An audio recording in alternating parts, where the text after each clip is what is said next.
here today in the village of Captiva at 11504 Wightman Lane. We're going to take you through a walkthrough of this home, but before we do, I want to give you a brief overview of the property. This home, located off Wightman Lane, at the end of Wightman Lane, has private beach access to all the owners and guests off the street.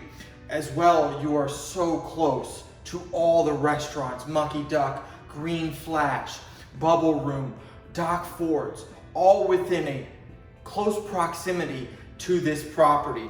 This property was renovated in 2019 and it just boasts beautiful, beautiful features. You have Cortec vinyl flooring, you have quartz countertops, Gen Air stainless steel appliances with a 6-burner gas stove.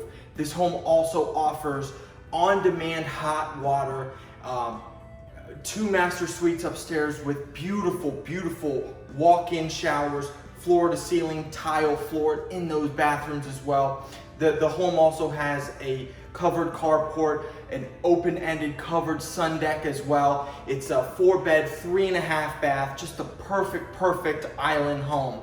So come on this walk with me.